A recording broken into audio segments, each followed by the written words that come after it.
안녕하세요. 오늘 저희가 함께 살펴볼 자료는 말레이시아 물라카에서 활동하시는 강신용 목사님의 설교입니다. 예.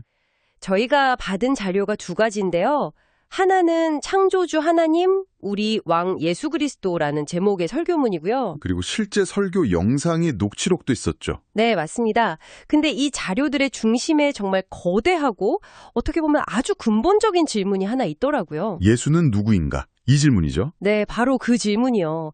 이 설교는 이 질문에 답하기 위해서 성경 구절들을 굉장히 흥미로운 방식으로 해석하고 있어요. 맞아요.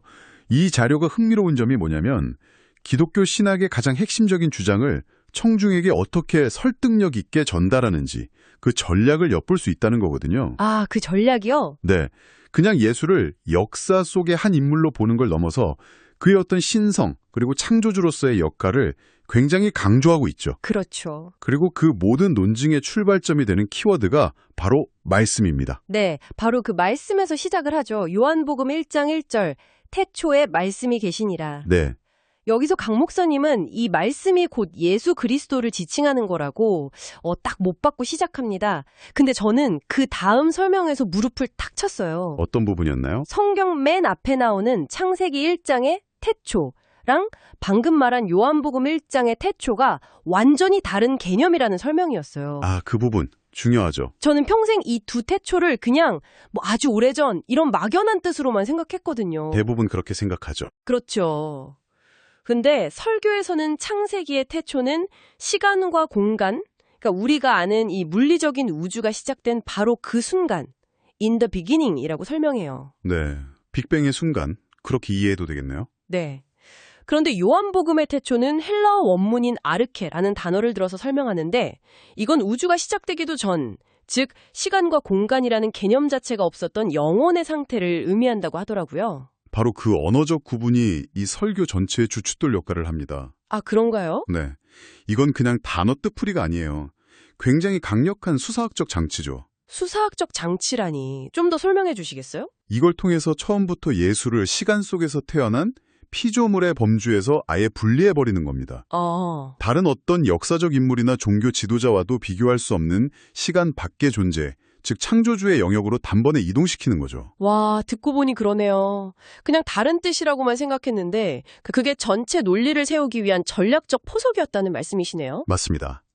그렇게 예수가 시간 밖의 존재라는 전제를 딱 세운 뒤에 바로 요한복음 1장 3절을 제시하죠. 만물이 그로 말미암아 지은 바 되었으니 그 구절 말씀이시죠? 네, 지은 것이 하나도 그가 없이는 된 것이 없느니라. 앞선 전제가 세워졌기 때문에 이 구절이 훨씬 더 큰 설득력을 갖게 되는 거예요. 아, 그는 피조물이 아니라 모든 피조물을 존재하게 한 근원이다. 이런 논리가 완성되는 거군요. 정확합니다. 그렇게 거대한 전제로 설정을 하고 나니까 바로 다음에 나오는 구절이 훨씬 더 극적으로 다가오더라고요. 어떤 구절이요? 로 말미암아 지은 바 되었으되 세상이 그를 알지 못하였고 라는 부분이요. 아, 그 아이러니? 네, 자신이 만든 세상에 창조주가 직접 찾아왔는데 아무도 그를 알아보지 못했다는 이 상황 설정 자체가 하나의 거대한 비극처럼 느껴졌어요. 그렇죠. 설교자는 이 몰인정이라는 테마를 통해서 청중의 감정선을 건드리는 거예요. 얼마나 안타까운 일인가 하는 공감을 유도하는 거죠. 근데 여기서 또 다른 문제가 생기잖아요.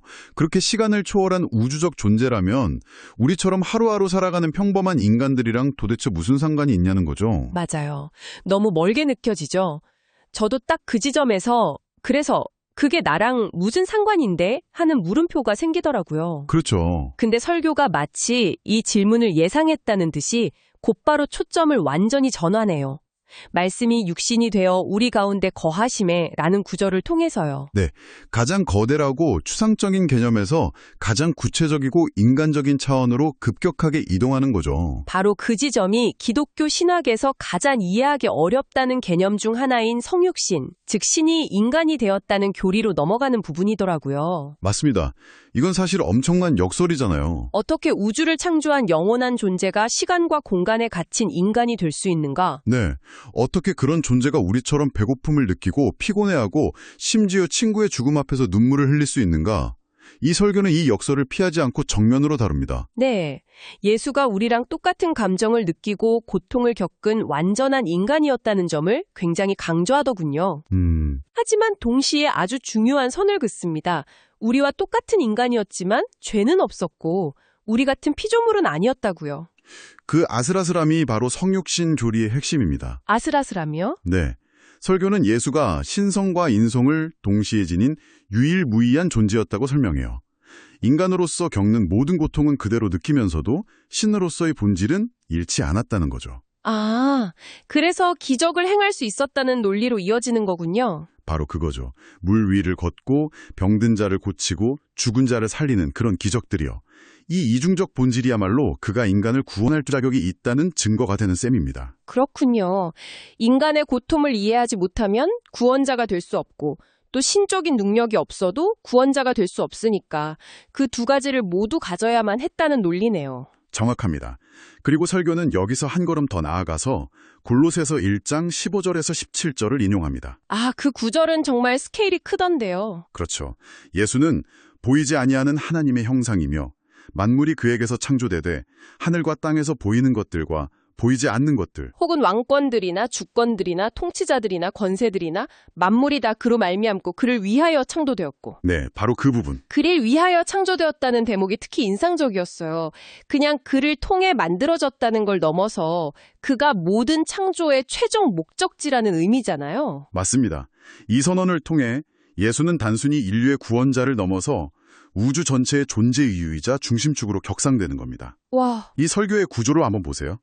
영원 전부터 존재했던 말씀에서 시작해서 역사 속의 인간 예수를 거쳐 이제는 온 우주 만물의 존재 목적이라는 자리까지. 그 정체성이 점점 확장되고 명확해지는 과정이 보이네요, 정말. 그렇죠. 지금 말씀해 주시는 걸 듣고 보니까 이 설교 구조가 마치 거대한 깔때기 같아요. 깔때기요? 네.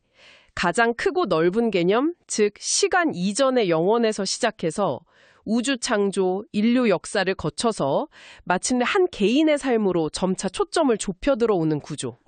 정확한 비유입니다. 그리고 그 깔때기의 가장 좁은 끝부분, 최종 목적지가 바로 설교 후반부에 등장하는 아주 개인적인 질문이죠. 당신의 삶의 왕은 누구입니까? 이 질문이요? 네. 갑자기 훅 들어와서 깜짝 놀랐어요. 지금까지 우주적이고 신학적인 얘기를 하다가 갑자기 카메라 렌즈가 줌인해서 제 마음속을 들여다보는 느낌이었어요. 바로 그게 이 설교의 클라이맥스입니다. 지금까지 쌓아올린 모든 신학적 논증은 결국 이 질문 하나를 위한 빌드업이었던 셈이죠. 아, 여기서 설교의 논리는 아주 단순하고 명쾌해집니다. 만약 당신 인생의 왕이 당신 자신이라면 당신은 인생의 수많은 문제들을 결코 해결할 수 없다. 오히려 당신이 왕 노릇을 하려고 하기 때문에 그 모든 문제가 생긴다고 진단하죠. 네. 문제의 원인을 외부 환경이나 다른 사람이 아니라 바로 내 안에 잘못된 왕에게서 찾는 겁니다.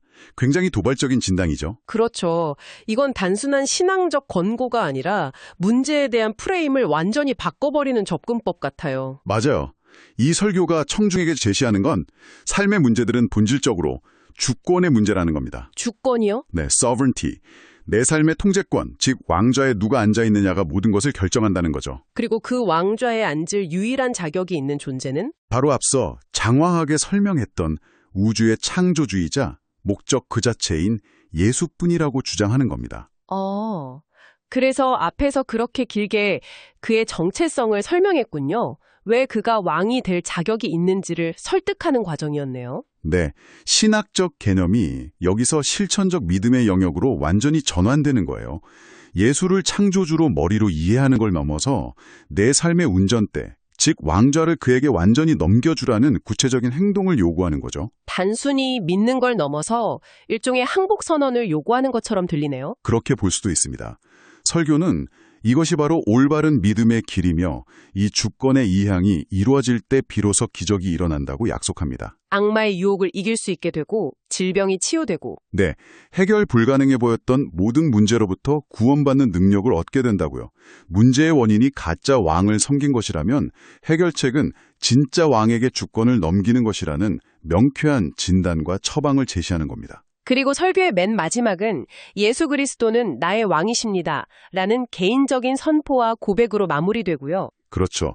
그 선포를 통해 앞서 설명했던 그 거대한 창조주의 은혜와 능력이 개인의 삶에 실제로 연결된다는 약속을 하면서 끝을 맺죠. 신학적 이해가 개인의 고백을 통해 삶의 변화로 이어지는 아주 뚜렷한 흐름이네요. 네, 오늘 우리가 살펴본 이 설교는 예수는 누구인가? 라는 질문에서 시작해서 그래서 당신은 어떻게 살 것인가?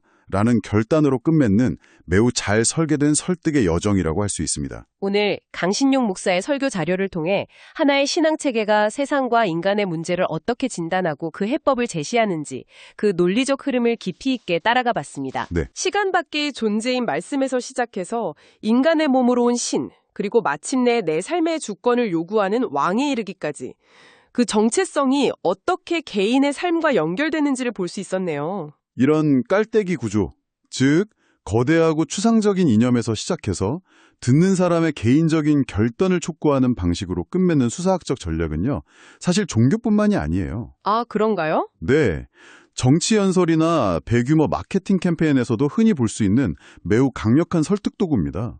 거대한 가치를 나의 문제로 체감하게 만드는 힘이 있으니까요. 정말 흥미로운 지적이네요.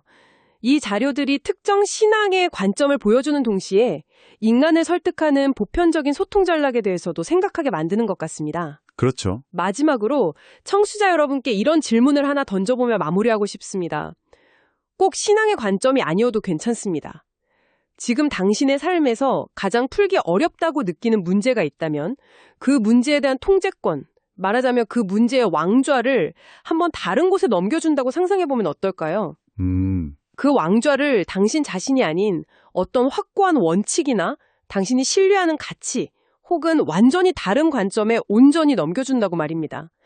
과연 그럴 때 그 문제에 대한 당신의 접근 방식은 어떻게 달라질까요? 한 번쯤 생각해 보실 만한 질문인 것 같습니다.